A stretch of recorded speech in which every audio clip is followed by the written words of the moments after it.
Kama ambavyo tumekujuza hapo awali, tuko nyumbani kwa mchungaji Titus Mkama na lengo kubwa ni kuzungumza na mama yetu, mama Titus Mkama ambaye amekwisha kuzungumza mengi kuhusiana na historia yake ya namna alivyookoka, namna ambavyo aliingia katika familia, lakini amezungumzia namna ambavyo alianza huduma na miaka 30 katika huduma akiwa anaongoza jimbo kama ambavyo amefafanua.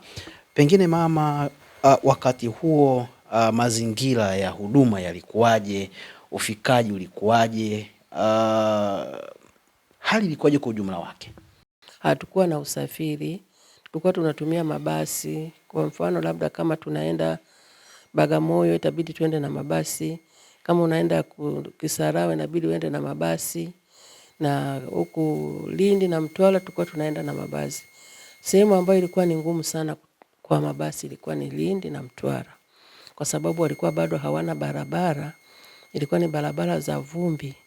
Ilikuwa ni shida sana. Gari inaweza kaharibika, mkalala njiani, mkatembea kwa miguu, dereva anaweza kaambia jamani hapa gari haiwezi kutembea peke yake na watu, tembeeni kwanza kwa miguu. Nakumbuka siku moja nikiwa na wenzangu, mama mchungaji Happy Lwendo, nikiwa na dada mama Dori Mzava, mama Mzava, huyo ni marehemu sasa hivi.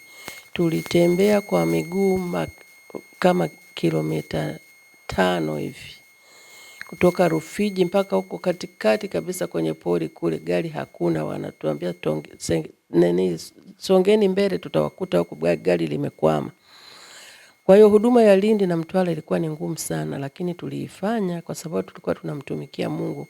Hatukuwa na jinsi ya kufanya, na sisi tulikuwa tunatamani tuwafikie wanawake wenzetu, tuwafundishe jinsi ya kumtumikia Mungu katika idara yetu ya WWK.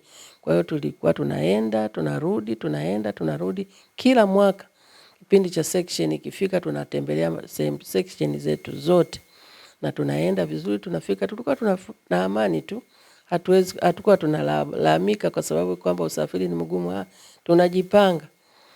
Tunajipanga, tunatembea usiku kucha mpaka kunafika kesho yake, au jioni mnafika Lindi na Mtwara. Ilikuwa ni mbali kwa sababu njia ilikuwa ni mbaya. Mimi ninachoshauri, kwa sababu kazi ya Mungu si kwamba utakapokuwa kiongozi utapata kila kitu kwa urahisi. Kazi ya Mungu ni lazima kusimama imara na kuwa na moyo wa kumtumikia Mungu. Unapomtumikia Mungu, yako mambo ambayo utakutana nayo, mengine ni magumu, mengine ni rahisi, lakini kwa sababu Mungu amekupa nafasi ya kutumika, inabidi utumike kwa moyo na wala usitegemee mtu mwingine kwamba atakusaidia kufanya, lakini kwa sababu Mungu amekupa nafasi hiyo, basi mtumikie Mungu kwa moyo wa kupenda na kwa moyo wa hiari. Na Mungu huwa anatoa njia za kuweza kukuvusha pale ambapo ni pagumu, unavuka kwa sababu wewe mwenyewe uko tayari kutumika kwa hali yoyote, kwa wakati wowote,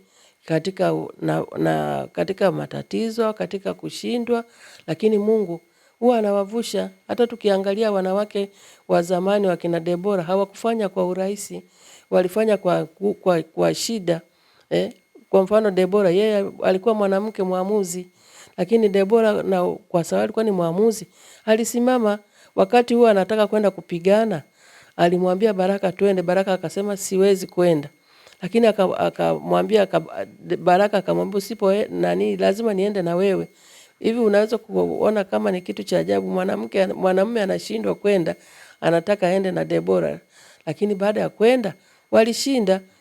Ni kusimama imara, kwa sababu kazi ya Mungu ni lazima tusimame imara. Hata Yesu mwenyewe hakufanya kazi rahisi tu. Ilikuwa ni ngumu, lakini alisimama akafanya. Na ukifanya, Mungu anafanya njia. Kanisa la Ilala tuna siku yetu ya WWK, na mimi niseme ndio ni mwanzilishi wa WWK. Nimefika Ilala kulikuwa bado hamna chama, kwa sababu wakati naolewa mimi ilikuwa kanisa bado ni changa. Ilikuwa lina mwaka mmoja tu, mwaka wa pili mimi ndio nimefika kuwa mshirika wa Ilala kama mama mchungaji.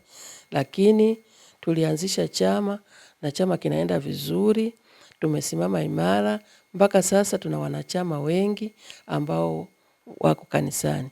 Kwa hiyo najua kwamba napenda kuwatia moyo kwamba huduma ya kumtumikia Mungu ni moyo wa hiari. Kama Daudi alivyomwambia Sulemani mwanae, umtumikie Mungu kwa moyo wa kupenda na kwa moyo wa hiari, ndivyo ambavyo tunaweza kumtumikia Mungu. Lakini ukiwa na mtu wa kukata tamaa, huwezi kufika mbali.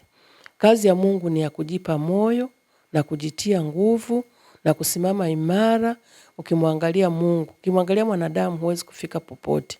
Lakini kazi ya Mungu ni kusimama na kumtegemea Mungu na kusimama pamoja na kamati yako kumtumikia Mungu, kwa sababu amewaita kwa wakati wenu, basi mtumikie kwa moyo wa hiari na moyo wa kupenda. Kwa mtu anapotuangalia hivi sasa anafikiri kwamba tulipanda hivi. Lakini mimi nimefika Ilala, mchungaji ana mwaka mmoja, tulikuwa kwenye chumba kimoja. Tandika. Huyo mwenye nyumba alikuwa anaitwa Mama Muamini Shomvi. Alikuwa ameokoka yule mama, tulikaa pale kwake kwenye chumba kimoja. Na tulikuwa tunatoka Ilala, Tandika tunaenda Ilala kwa ajili ya huduma. Na kumbuka siku moja tumeamka, mchungaji hana nauli ya kwenda, na wakati ule nauli ilikuwa ni senti 50, kilikuwa kisungura fulani hivi. Hela ilikuwa na alama ya sungura. Tumetoka nauli ya kwenda tu, nauli ya kurudi hatuna. Hatukujua tunarudije. Lakini tunamshukuru Mungu kwa sababu tumeenda ibada. Wani tuko kwenye ibada vizuri, wala uwazi kwamba narudije, nafanyaje, lakini tuko kwenye ibada vizuri. Lakini Mungu huwa anafanya kitu. Kabla ya tujamaliza ibada kukatokea muujiza. Tokea muujiza, mhubiri yule aliyekuwa anahubiri sio mchungaji Mkama, alikuwa ni mtu kutoka Kenya. Akahubiri, baadaye akasema, "Mama mchungaji njoo hapa." Nikaenda mbele, nimesimama pale, akaniambia, "Jamani, haya leteni sadaka hapa. Tumbariki mama mchungaji." Ilipatikana pale, ilikuwa shilingi 300. Shilingi 300 ndio ilipatikana. Akaniita akanipa. Nilianza kulia, nikasema, "Hivi Mungu kweli? Mimi nilikuwa sijui jinsi ya kurudi nyumbani. Umenipa hii hela." Basi mama mmoja akaniambia, "Mama mchungaji unalia na hiyo 300 tu?" Nikamwambia, "Huwezi kujua mimi nilikuwa sina. Nilikuwa sijui na wakati huo nilikuwa nanyonyesha mtoto wangu wa kwanza. Na chakula nyumbani sijui kama tunaweza kupata chakula au tukala. Lakini ile 300 nakumbuka nilinunua shuka, ikabaki tukanunua na chakula kidogo kidogo." Kwa hiyo muujiza hiyo ambayo Mungu anafanya. Kwa hiyo kumtumikia Mungu, kama unamwangalia Mungu kweli, maisha yanakuwa Mungu anatoaga na mlango wa kutokea panapotokea shida. Kwa hiyo hiyo naikumbuka, na jinsi pia nakumbuka jinsi ambavyo tulikuwa tunatoka nyumbani tunaenda kanisani na tulikuwa tunakaa mbali. Baada ya hapo Mungu akatupa na nyumba pale Kariakoo, sehemu inaitwa mtaa wa Nyamwezi. Kuna ambao waliofika wale wa zamani. Chumba hiki kimoja, na nina watoto wangu sasa, nimeshafikisha watoto 3. Nimeishi hapa kwa miaka zaidi ya 10 kwenye chumba hicho kimoja. Ikatokea muujiza, Mungu akatutokea. Marehemu Gertrude Lokatari alikuwa ni mshirika wetu. Akawa anaenda kusoma nje. Akasema, "Mimi naomba mje mkae kwenye nyumba yangu, alafu mimi mniangalizie nyumba yangu." Kwa hiyo tukahamia pale. Hebu fikiria wewe unatoka kwenye chumba kimoja alafu unaenda kukaa gorofani, nyumba ya vyumba viwili na sebule na jiko. Huo ni muujiza mimi nilikuwa nahesabu. Kwa hiyo Mungu ametuvusha kutoka hatua hii kwenda hatua hii kwa muujiza, ndivyo ambavyo. Kwa hiyo kwenye maisha ya utumishi namshukuru Mungu, mimi nilikuwa yani moyo wangu nilikubali kutumika. Sikuangalia mazingira ambayo mume wangu alikuwa nayo kwa kuanzisha kanisa. Ule ugumu sikuuona. Nilikuwa naona tu hamu ya kumtumikia Mungu. Kwa hiyo hata yote haya ambayo tulikuwa tunapitia chumba kimoja, sijui nini, nilikuwa nimeona tu ni sawa. Kwa hiyo namshukuru Mungu kwa hilo. Wale ambao walitoka katika kanisa letu la Ilala, wengi ni wachungaji na maaskofu. Mimi namshukuru Mungu kwa sababu wako wanamtumikia Mungu katika sehemu ambazo wamekwenda kule. ninawatia moyo tu ya kwamba endeleeni kumtumikia Mungu, kwa sababu Mungu anapendezwa na watumishi ambao wanafanya kwa moyo, na katika mazingira mbalimbali ambayo mnayokutana nayo, aminini ya kwamba Mungu atawavusha na kuendelea mbele. Kikubwa ni kama jinsi ambavyo Musa alivyowatia moyo wana wa Israeli walipofika pale bahari ya Shamu, akawaambia endeleeni mbele. Pamoja na kwamba alikuwa anawaambia endeleeni mbele, lakini kulikuwa sio rahisi, kwa sababu mbele tunaendelea wapi wakati kuna bahari? Lakini Musa aliwatumainisha kwamba watavuka, na ni kweli Mungu akatoa muujiza, akamwambia piga maji, na maji yalipopigwa bahari ikafunguka na wakavuka, wakafika ng'ambo, wakamwimbia Mungu wimbo wa sifa kwa kuwavusha. Kwa hiyo sisi tunafuata nyayo za kina Musa, kina Joshua. Tunapofika mahali hatuna tumaini, tukimwambia Mungu ya kwamba tusaidie, tumuombe Mungu, na hapo Mungu anaweza kutoa njia, tunavuka pale ambapo panakuwa ni pagumu. Na kazi ya Mungu haina sehemu yote tutaenda moja kwa moja, lazima utakutana na magumu njiani. Lakini unapokutana nayo, angalia macho yako juu, muangalie Mungu aliyekuita, atakuvusha katika hilo ambalo ni gumu kwako. Kwa hiyo nawatakia huduma njema, Mungu aendelee kuwa pamoja na nyinyi, na watia moyo kwamba kazi ya Mungu iendelee mbele, kwa sababu tumeitwa kwa ajili ya kumtumikia Mungu. Nini cha kumwambia baba sasa ambaye alikufuata kule Dodoma akakuleta Dar es Salaam? Nini cha kumwambia? Mimi namshukuru sana.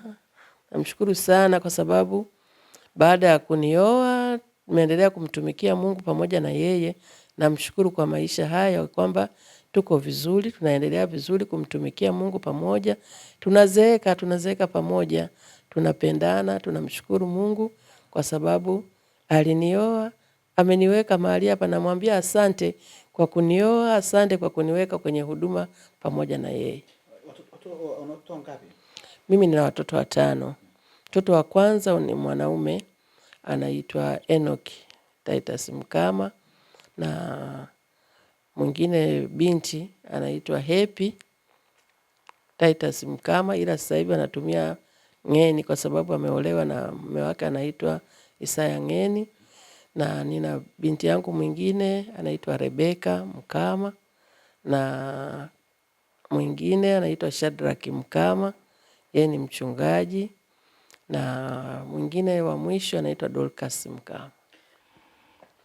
Mimi nashukuru sababu tangu tumeanza maisha kwa pamoja, maisha yalikuwa ni magumu, lakini amekuwa mvumilivu katika mapito yote ambayo tumeweza kupitia mpaka kufikia sasa.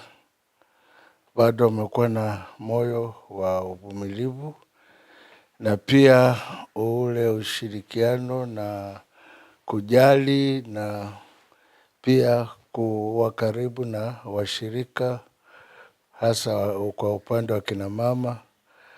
Amekuwa yeye kama ndio mshauri wa chama cha mahali pamoja, na amekuwa nao bega kwa bega kwa kila jambo ambalo wanataka kufanya, anakuwa pamoja nao. Kwa hiyo nashukuru kwa uvumilivu wake na kujitoa kwake mpaka kufika hapa tulipo sasa hivi. Tumepitia mengi, lakini tumepitia mambo magumu kidogo, maisha magumu, lakini tunashukuru Mungu hatujawahi kukorofishana kwa namna yote. Wakati ambapo amekuwa ni mkurugenzi, amekuwa na safari nyingi za hapa na pale, naweza kaa wiki nzima, wiki 2 yuko safarini, lakini mpaka hapo alipofikia kikomo akastaafu. Lakini bado yeye ni mwana WWK, tuseme wa damu, maana yeye imemkaa huwezi kumwambia kitu kingine chote aache WWK. Kwa hiyo kwa ufupi ni hayo, tunashukuru. Huyo ni baba na amezungumza namna ambavyo mama amekuwa WWK damu, wameishi vizuri na mpaka sasa wanaishi vizuri na wanaendelea kumtumikia Mungu. Tumekuja hapa kwa ajili ya kuzungumza nao watumishi hawa wa Mungu, na hadi hapa sasa hatuna la ziada. tukutakia utazamaji mwema wa vipindi vingine vinavyoendelea. Mimi ni Samuel Thomas, nilikuwa naye Azizi Mlangwa kwa upande wa kamera. Asante na kwaheri.